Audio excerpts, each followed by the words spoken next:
പരീക്ഷയിൽ 2,998,000 പേർ ഉപരിപഠനത്തിന് യോഗ്യത നേടി. ഒരിക്കൽ കൂടി ആ ശബ്ദം പുറപ്പെടുവിക്കൂ. 2,998,000 പേർ. അയ്യോ, എന്റെ കണക്കുകൂട്ടലുകളെല്ലാം തെറ്റി. ഈ വീഡിയോ അല്ല ഞാൻ ചെയ്യാൻ വന്നത്.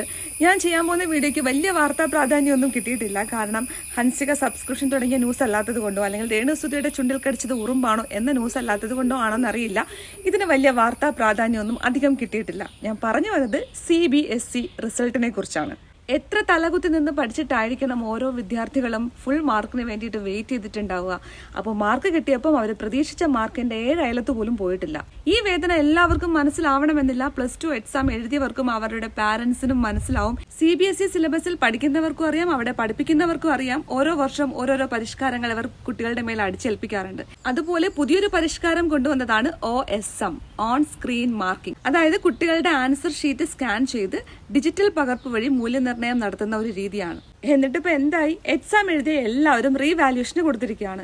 ഈ ഒരുപാട് ഫീസ് എല്ലാം കൊടുത്തിട്ടാണ് ഇവർ പഠിക്കുന്നതും. ബുദ്ധിമുട്ടി പഠിച്ചിട്ട് എക്സാം എഴുതുമ്പോൾ മാർക്കുമില്ല.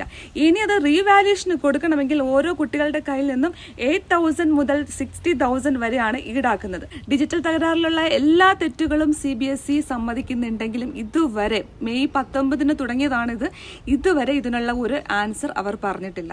ഇത് CBSEക്ക് അറിയാതെ പറ്റിയ തെറ്റൊന്നുമല്ല, അറിഞ്ഞുകൊണ്ട് ചെയ്യുന്നത് തന്നെയാണ്. കാരണം 2019 തെലങ്കാനയിൽ ഒരു ഏജൻസിക്കാണ് ഇവർ ഇതുപോലൊരു ഡിജിറ്റൽ വാല്യുവേഷന് വേണ്ടിയിട്ട് ഏൽപ്പിച്ചിട്ടുണ്ടായിരുന്നത്. 23 കുട്ടികളാണ് തെലങ്കാനയിൽ ആത്മഹത്യ ചെയ്തത്.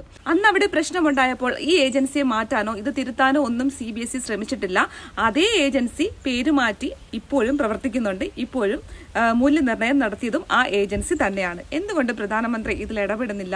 തെറ്റ് പറ്റിയെന്ന് സമ്മതിച്ചാൽ കുട്ടികൾക്ക് നഷ്ടപ്പെട്ട മാർക്ക് തിരിച്ചു കിട്ടുമോ? മാർക്ക് കുറഞ്ഞോ? നിരാശ വേണ്ട. കേവലം ഒരു മാർക്കല്ല നിങ്ങളെ നിർവചിക്കുന്നത്. മഹത്തായ കാര്യങ്ങൾ ഇനി വരാനിരിക്കുന്നതേ ഉള്ളൂ. ഇതെന്റെ വാക്കല്ല, CBSE സ്റ്റുഡൻസിനോട് പ്രധാനമന്ത്രി പറഞ്ഞതാണ്. ഇതൊന്നും ഇല്ലാതെ ഞാൻ നാട് ഭരിക്കുന്നില്ലേ? അദ്ദേഹം അങ്ങനെ പറഞ്ഞിട്ടുണ്ടെങ്കിലും അതിൽ കാര്യം ഇല്ലാതെയില്ല. ഇനി ഇതിന്റെ കൂടെ ഒരു കാര്യം കൂടി ഞാൻ പറയാം. 9ാം ക്ലാസ്സിലേക്ക് ഈ വർഷം വരുന്ന CBSE സ്റ്റുഡൻസിനോടാണ്, നിങ്ങൾക്ക് ഈ വർഷം മുതൽ 3 ലാംഗ്വേജസ് കൂടി പഠിക്കേണ്ടിയിരിക്കുന്നു. അത് തദ്ദേശീയ ഇന്ത്യൻ ഭാഷകളായിരിക്കണം ചൂസ് ചെയ്യേണ്ടത്. അത് നിർബന്ധമാക്കിയിരിക്കുകയാണ്. പിന്നെ ആകെ ആശ്വാസം, ഇതിൽ നിന്നും എക്സാമിനുള്ള ക്വസ്റ്റ്യൻസ് ഒന്നും നിങ്ങൾക്ക് ചോദിക്കത്തില്ല. ഈ ലാംഗ്വേജ് ഒക്കെ പഠിക്കുന്നത് നല്ലതാണ്, പക്ഷേ ഇത് 9ാം ക്ലാസ് നല്ല സ്റ്റാർട്ട് ചെയ്യേണ്ടത് ചെറിയ ക്ലാസ് മുതലേ സ്റ്റാർട്ട് ചെയ്യണം. സത്യം പറഞ്ഞാൽ നമ്മുടെ ഈ എഡ്യൂക്കേഷൻ സിസ്റ്റം ഒക്കെ ഒന്ന് എടുത്തു കളഞ്ഞിട്ട് നല്ലതെന്തെങ്കിലും കൊണ്ടുവരാൻ പറ്റുമോ? ഒരു കാര്യം കൂടി പറഞ്ഞോട്ടെ. ലോകത്തിലെ ഏറ്റവും വലിയ 6 സമ്പദ് വ്യവസ്ഥകളിൽ ഒന്നാണ് ഇന്ത്യ. എന്നാൽ പ്രതിശീർഷ വരുമാനത്തിന്റെ കണക്കെടുത്താൽ നാം ലോകത്തെ ആദ്യ 100 രാജ്യങ്ങളിൽ പോലുമില്ല. അതായത് ഒരു ശരാശരി പൗരന്റെ ജീവിത നിലവാരം ഇപ്പോഴും എവിടെ നിൽക്കുന്നു എന്നതിന്റെ കണക്കാണിത്. എന്താ അല്ലേ?